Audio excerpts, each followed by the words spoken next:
Le prince Harry n'a-t-il pas dit toute la vérité, rien que la vérité? C'est ce que devrait permettre de trancher des documents intimes. Rares sont les publications en librairie à avoir autant chamboulé Buckingham Palace. Le prince Harry a relevé le défi avec succès avec ses mémoires intitulées Le suppléant. Le livre redouté par la firme raconte l'histoire du Benjamin de Lady Di avec une honnêteté brute et sans fard. Parmi les révélations choc, on y apprend par exemple que le fils de Charles III a consommé de la cocaïne pour la première fois de sa vie à l'âge de 17 ans dans la maison de campagne de quelqu'un, pendant un week-end de chasse. Une expérience de jeunesse dont le but premier était de se sentir différent. Harry rapporte également s'être essayé à la prise de champignons hallucinogènes chez Courtney Cox en 2016. La cueillette a bien mieux porté ses fruits.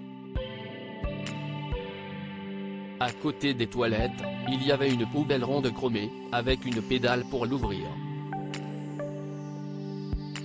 J'ai fixé la poubelle. Elle m'a fixé en retour.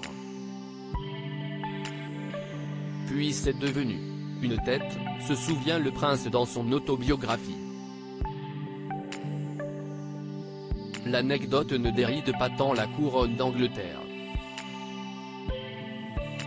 Encore moins la frange conservatrice des États-Unis où le duc de Sussex réside avec sa femme, Meghan Markle, et ses deux enfants, Archie et Lilibert. Suite à ces révélations sulfureuses, le prince Harry croise le fer avec les membres de la Heritage Foundation.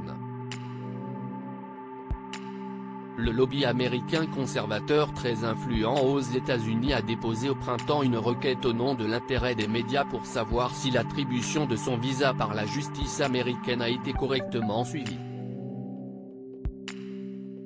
Si ses aveux sur sa consommation de stupéfiants s'avèrent corrects, le fils de Charles III n'aurait jamais dû être autorisé à s'installer aux États-Unis. Son trip merveilleux va-t-il lui coûter aussi cher qu'un aller-retour Londres-Los Angeles? La justice a rendu son verdict ce mercredi 14 juin. Dans la mesure où des documents existent, ce bureau ne trouve aucun intérêt public suffisant pour justifier la divulgation et l'emporter sur les intérêts de la vie privée du sujet, écrit Jimmy Wolfray, directeur du département de la sécurité intérieure, dans une lettre adressée au think tank le plus puissant du pays. Le prince Harry a-t-il vraiment été transparent? La Heritage Foundation ne va pas se satisfaire de cette missive. D'autant plus qu'elle montre un manque effroyable de transparence de la part de l'administration Biden, rapporte le conservateur britannique Niles Gardiner, directeur du Margaret Thatcher Center for Freedom. Et de préciser, il n'y a que 3 manières possibles par lesquelles le duc de Sussex aurait pu entrer aux États-Unis avec un visa. Le prince Harry a révélé toute l'étendue de sa consommation de drogue et a reçu une dérogation, le DHS a ouvertement ignoré la loi, ou le prince Harry a menti sous serment dans sa déclaration pour le visa. Aucune information n'a été divulguée depuis lors sur le statut actuel du prince Harry. Le duc de Sussex n'en a d'ailleurs pas fini avec la justice.